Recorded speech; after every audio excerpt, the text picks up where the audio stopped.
हाँ जी दोस्तों, अनप्लस लर्न पर मैं आपका दिल से स्वागत करता हूँ। अगर आप इस चैनल पे पहली दफ़ा जुड़े हो तो प्लीज़ मेरे इस चैनल को सब्सक्राइब कीजिए।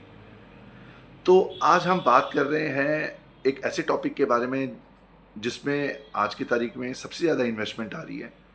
आप लोग भी समझ ही गए हो। तो मुझे रिक्वेस्ट आई थी कि भई एआई के बारे में बात कीजिए और इंडियन कंपनीज़ कोई इन्वेस्टेड है तो उसका हमें जानकारी दीजिए। तो आज उसी के बारे में बात करेंगे। तो हमें पता है कि एआई में सबसे ज़्यादा इन्वेस्टमेंट आ रही है। आप देख रहे हो एनवीडिया, ये फॉरेन की कंपनी है। एनवीडिया देख लो, ब्रॉडकॉम देख लो, कैसे ऊपर तेजी में है दोनों। ब्रॉडकॉम देखो, फिर एएमडी देख लीजिए, वो भी कैसे तेजी में है।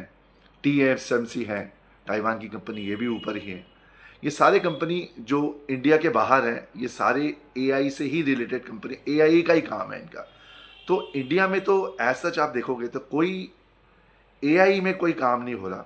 लेकिन एआई के जो इकोसिस्टम है, जो एआई से एफिलिएटेड चीज़ें हैं, जो एआई के लिए हमें करना होगा, उसमें हमारे इंडिया में काम हो रहा है। इंडिया में तो उसके बारे में बात करेंगे। पहले हम बिजनेस को अंडरस्टैंड कर लेते हैं कि हमें हमें देखना होगा कि अगर एआई है यहाँ पे, तो एआई को सपोर्ट करने के लिए, एआई को बनाने के लिए क्या चीज़ें की आवश्यकता है, वो उसमें क्या काम हो रहा है। तो जैसे हमें अगर एआई चाहिए तो सबसे ज़्यादा ज़रूरी है उसके लिए डेटा सेंटर। हाँ जी, डेटा सेंटर की आवश्यकता होगी इसमें। और आप देख रहे हो कि हमारी बड़ी बड़ी दिग्गज इंडस्ट्रियलिस्ट जैसे अडानी ने, देखो, Adani commits 100 billion to sovereign AI infrastructure. Adani to invest 100 billion in AI data center by 2035 तक। 2035 तक इन्होंने $100 बिलियन लगाएंगे। हमारे मुकेश अंबानी जी हैं रिलायंस इंडस्ट्रीज़ के, इन्होंने भी डेटा सेंटर बनाया है आंध्र प्रदेश में, लार्जेस्ट। ठीक है, आंध्र प्रदेश। और जो एसआईपीबी है, उन्होंने भी क्लियरेंस दे दी है इनको। 1.5 लाख करोड़ की जो इन्वेस्टमेंट रिलायंस इंडस्ट्रीज करेगी डेटा सेंटर में। अब बारी है टाटा की।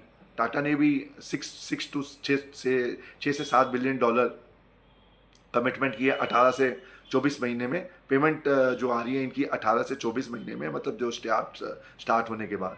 तो ये थोड़ी सी एक डिलेड है जो इनमें इन्वेस्टमेंट आएगी।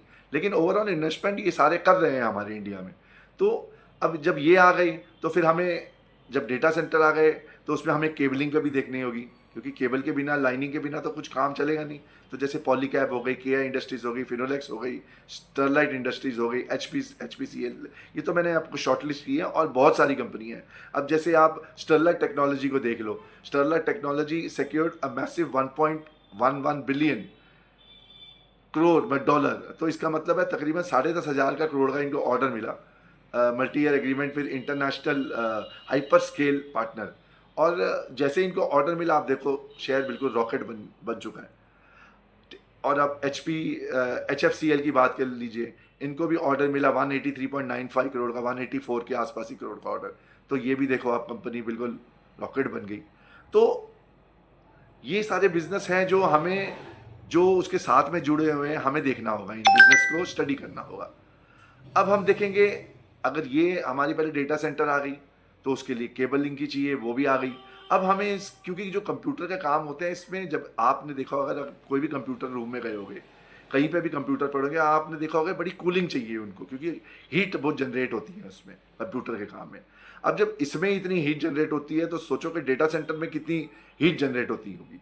तो अब इसके लिए हमें कूलिंग का बंदोबस्त करना होगा, और उसके लिए हमारे पास कंपनियां जैसे वोल्टास हो गए, ब्लू स्टार हो गए। Voltas, blue star prepare capture cooling demand for data centre, ये उन बिजनेस में जा रहे हैं। ठीक है। अब वोल्टास का देखो, expands it's presence in India's data centre cooling. तो ये सोच रहे हैं कि हम डाइवर्सिफाई करके उन इन लाइनों में जाए जिनमें आगे ग्रोथ का फ्यूचर है जिसमें Voltas target double digit growth in summer season.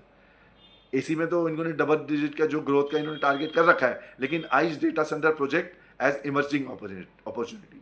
तो मतलब ये सोच रहे हैं कि आगे की जनरेशन में जो ये काम होगा कूलिंग का, उसमें भी हम प्रवेश करें, और उसमें भी हम अपना डेटा सेंटर का जो जो लगेगा सर्दियों उस पर कूलिंग की, तो उसमें भी हम काम करें।